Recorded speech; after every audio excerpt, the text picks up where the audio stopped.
Kami dari kelompok 5 akan mempresentasikan atau menjelaskan hasil dari diskusi kami pada modul yang berjudul Reaksi Radikal Bebas. Sebelumnya, perkenalkan, saya Siti Supriyanti Hasibuan sebagai moderator dan presentator, akan dilanjutkan oleh teman-teman saya. Saya Anissa Dewianti Siregar sebagai pemateri.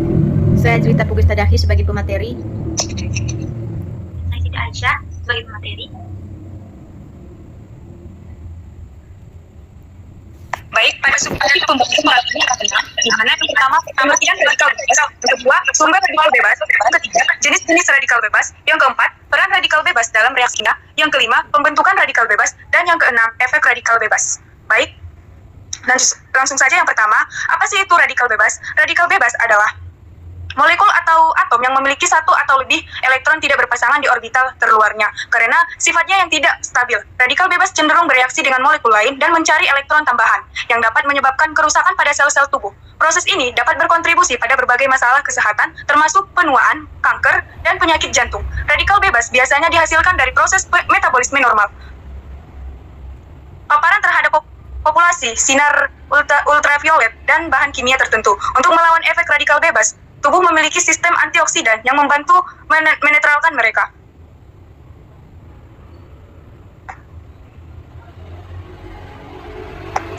Pada sumber radikal bebas dibagi menjadi dua, di mana yang pertama radikal bebas internal. Radikal bebas internal berasal dari oksigen yang hidup. Oksigen yang hidup biasanya kita hirup merupakan penopang utama kehidupan karena menghasilkan banyak energi, namun hasil sampingnya dari reaksi pembentukan energi tersebut adalah menghasilkan reaktif oksigen spesies. Yang kedua, radikal bebas eksternal. Sumber radikal bebas eksternal dapat berasal dari populasi udara, alkohol, rokok, radiasi sinar ultraviolet, obat-obatan tertentu seperti anestesi, sinar X, dan kemoterapi. Radikal bebas dihasilkan dari proses pengobatan makanan yang berlebihan. Beberapa cara pengelolaan makanan yang akrab dengan kehidupan sehari-hari adalah menggoreng, membakar, dan memanggang. Beberapa proses pengelolaan makanan dengan cara menggoreng, membakar, atau memanggang dengan suhu yang tinggi, terutama pada makanan hewani, terkadang protein dan lemak tinggi dengan suhu yang tinggi, terutama pada makanan hewani berkadar protein dan lemak tinggi, sebaiknya tidak sering dilakukan karena akan menimbulkan dampak terbentuknya radikal bebas. Baik, untuk jenis-jenis radikal bebas akan dilanjutkan oleh Saudari Jelita. Baik, yang selanjutnya jenis-jenis radikal bebas.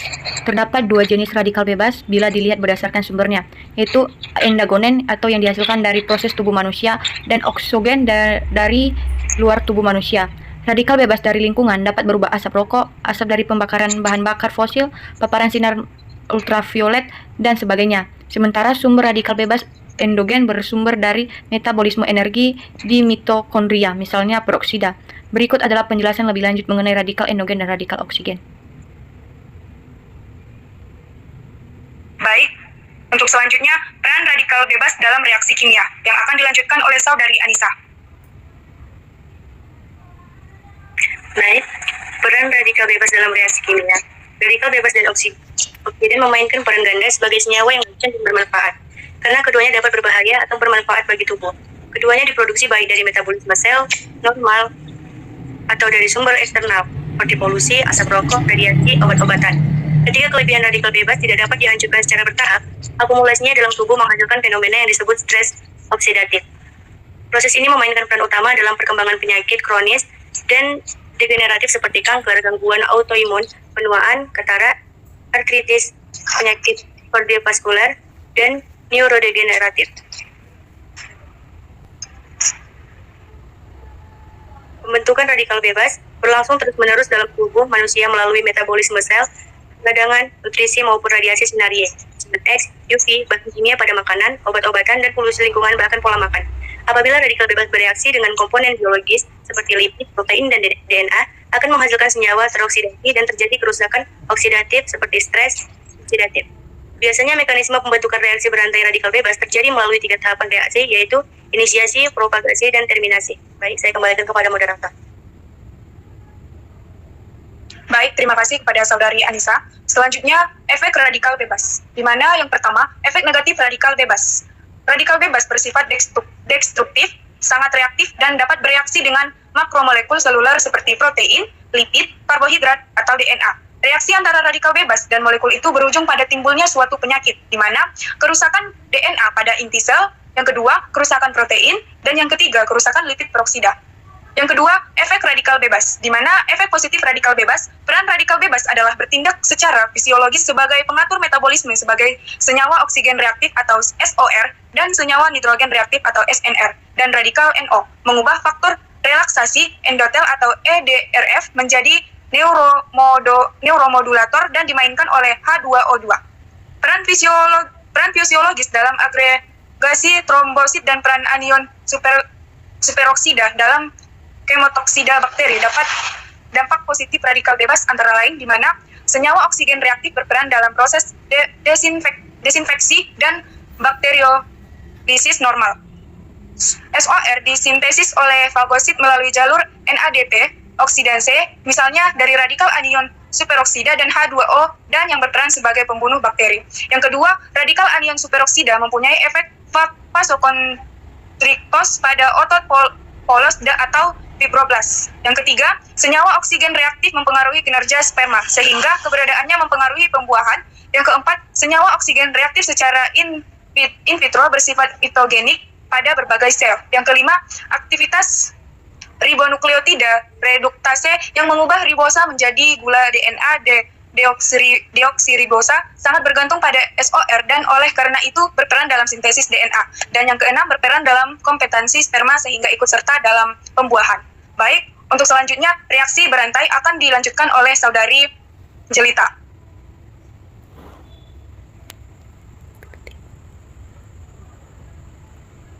PPT-nya.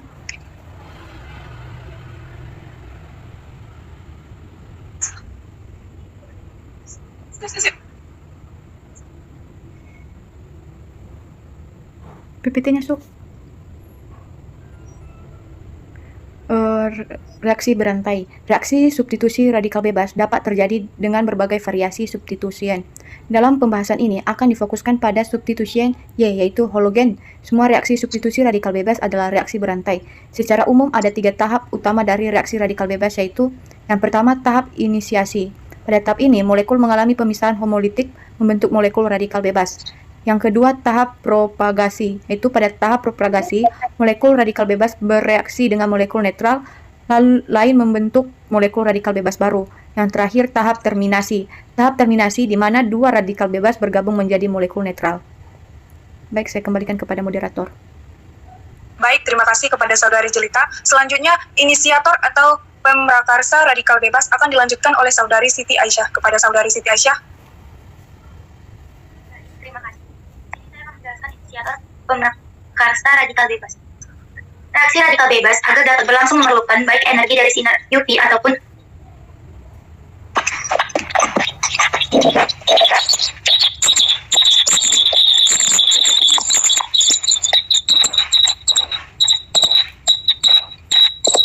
inisiator pemrakarsa radikal bebas. Reaksi radikal bebas agar dapat berlangsung memerlukan energi dari sinar UV ataupun secara termal dari suhu yang tinggi. Untuk membentuk radikal bebas, dapat digunakan senyawa inisiator radikal bebas. Suatu senyawa inisiator radikal bebas adalah senyawa yang labil secara termal, yang terurai menjadi radikal bebas melalui pemanasan yang sedang atau fosilisis.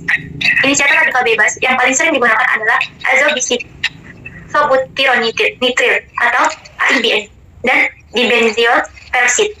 Senyawa inisiator radikal bebas ditambahkan dalam jumlah substoichiometri untuk menghasilkan radikal awal. Selanjutnya, ini ada reaksi di mana pada AIBN terjadi pemutusan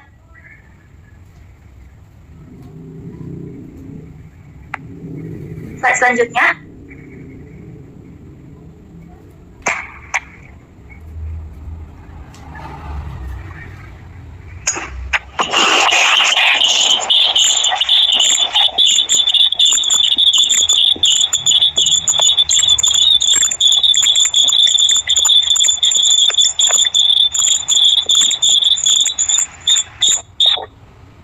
Selanjutnya, ada reaksi di mana pada AIBN terjadi pemutusan homolitik pada ikatan T dan N menghasilkan 2 radikal isobutyronitril dan gas Na2.